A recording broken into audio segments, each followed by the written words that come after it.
O Mahabharata. De Krishna de Vaipayana Vyasa. Livro 1. Vakavada Parva. Capítulo 165. Luta com vaca.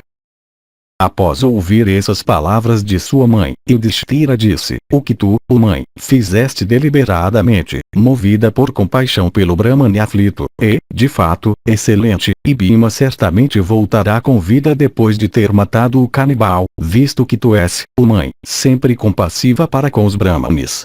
Mas dize ao Brahmane, ó mãe, para ele não fazer qualquer coisa pela qual os habitantes desta cidade possam saber a respeito disso, e faze-o prometer atender ao teu pedido. Vaisampayana continuou: então, quando a noite caiu, Bhimazena, o filho de Pandu, levando consigo a comida do Rakshasa, foi ao local onde o canibal vivia. O filho poderoso de Pandu, se aproximando da floresta onde o Rakshasa morava, começou a comer ele mesmo a comida que carregava, chamando ruidosamente o Rakshasa pelo nome. O Rakshasa, cheio de fúria pelas palavras de Bhima, saiu e se aproximou do lugar onde Bhima estava. De corpo enorme e em grande força, de olhos vermelhos, barba vermelha, e cabelo vermelho, ele era terrível de ver, e ele chegou pressionando profundamente a terra com seus passos. A abertura de sua boca era de orelha a orelha e aquelas orelhas eram retas como flechas. De aparência repugnante, ele tinha a testa sulcada por 3 linhas. Vendo Bhima comendo sua comida, o Rakshasa avançou, mordendo o lábio inferior e arregalando os olhos em fúria. E dirigindo-se a Bhima ele disse: quem é este tolo, que desejando ir para a residência de Yama come na minha frente a comida que é para mim? Ouvindo essas palavras, Bhima, ó Bharata, sorriu com menosprezo e desdenhando o Rakshasa continuou a comer com o rosto desviado. Vendo isso o canibal proferiu um grito terrível e com ambos os braços erguidos correu até Bhima desejando matá-lo imediatamente. Mesmo então desconsiderando o Rakshasa e lançando a ele somente um único olhar, Vrikudara, aquele matador de heróis hostis, continuou a comer a comida do Rakshasa.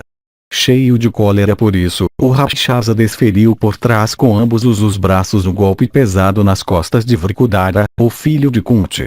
Mas Bhima, embora acertado pesadamente pelo Rakshasa poderoso, com ambas as mãos, ainda assim não ergueu os olhos para o Rakshasa, mas continuou a comer como antes. Então o poderoso Rakshasa, excitado pela raiva, arrancou uma árvore e avançou em Bhima para bater nele outra vez. Enquanto isso o poderoso Bhima, aquele touro entre os homens, tinha calmamente acabado de comer toda aquela comida, e se limpando levantou-se alegremente para lutar. Então, ó Bharata, possuidor de grande energia, Bhima, sorrindo com menosprezo, pegou com sua mão esquerda a árvore arremessada nele pelo Rakshasa furioso. Então aquele Rakshasa, arrancando muito mais árvores, as jogou em Bhima, e o Pandava também arremessou tantas quanto aquelas no Rakshasa.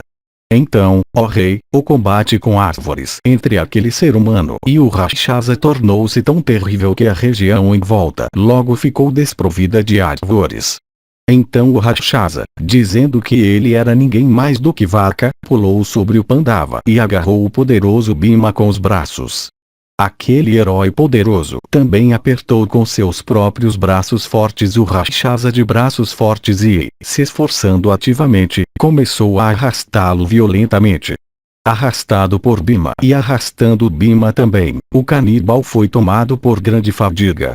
A terra começou a tremer por causa da força que ambos empregavam, e árvores grandes que lá estavam se partiram em pedaços.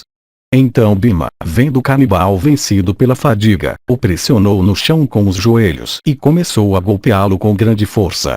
Então, colocando um joelho sobre o meio das costas do Rakshasa, Bhima agarrou o pescoço dele com a mão direita e o tecido em sua cintura com a mão esquerda e o dobrou em 2 com grande força. O canibal então rugiu terrivelmente. E, o monarca, ele também começou a vomitar sangue enquanto estava sendo quebrado dessa forma pelo joelho de Bhima. Capítulo 166. Os cidadãos veem vaca morto e questionam o Brahmane. Vaisampayana disse então Vaca, enorme como uma montanha, assim quebrado pelo joelho de Bhima, morreu proferindo gritos terríveis.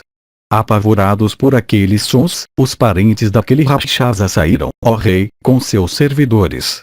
Bhima, aquele principal dos matadores, vendo-os tão apavorados e privados de razão, os consolou e os fez prometerem abandonar o canibalismo, dizendo: não voltem a matar seres humanos. Se vocês matarem homens, vocês morrerão como vaca. Aqueles Rakshasas, ao ouvirem essas palavras de Bhima, disseram: que assim seja, e deram, ó rei, a promessa desejada. Daquele dia em diante, ó Bharata, os Rakshasas da região foram vistos pelos habitantes daquela cidade como pacíficos em relação à humanidade. Então Bhima, arrastando o canibal sem vida, o colocou em um dos portões da cidade e foi embora sem ser observado. Os parentes de Vaca, vendo o morto pela força de Bhima, ficaram assustados e fugiram em direções diferentes. Enquanto isso Bhima, tendo matado o Rakshasa, voltou à residência do Brahmane e relatou para Yudhishthira tudo o que tinha acontecido, em detalhes. Na manhã seguinte os habitantes da cidade ao saírem viram o Rakshasa jazendo morto no chão, com o corpo coberto de sangue. Vendo aquele canibal terrível, enorme como um penhasco, mutilado daquela maneira e jazendo sobre o chão, os espectadores ficaram de cabelos arrepiados. Voltando para Ekachakra, eles logo divulgaram a informação. Então, ó rei, os cidadãos aos milhares, acompanhados por suas esposas, jovens e velhos, todos começaram a ir ao local para ver Vaca, e eles todos ficaram assombrados ao verem aquela façanha sobre-humana. Imediatamente, o monarca, eles começaram a rezar para os seus deuses.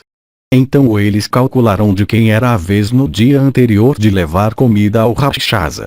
E averiguando isso, eles todos foram até o Brahmane e o questionaram, para satisfazer sua curiosidade. Assim perguntado por eles repetidamente, aquele touro entre os Brahmanes, desejoso de esconder os Pandavas, disse a todos os cidadãos estas palavras: certo Brahmane de grande alma, habilidoso com mantras, me viu chorando com meus parentes depois de eu ter sido mandado abastecer a comida do Rakshasa. Me perguntando a causa e descobrindo a situação da cidade, aquele principal dos Brahmanes me deu toda a confiança e com sorrisos disse: eu levarei a comida para aquele Rakshasa perverso hoje. Não receis por mim. Dizendo isso, ele transportou a comida em direção à floresta de Vaca. Essa façanha, tão benéfica para todos nós, foi certamente feita por ele. Então aqueles Brahmanes e Kshatriyas da cidade, ouvindo isso, se maravilharam. E os Vaisyas e os Sudras também ficaram muito contentes, e eles todos instituíram um festival no qual o culto aos Brahmanes era a principal cerimônia, em recordação daquele Brahmane que os tinha livrado de seus temores de Vaca.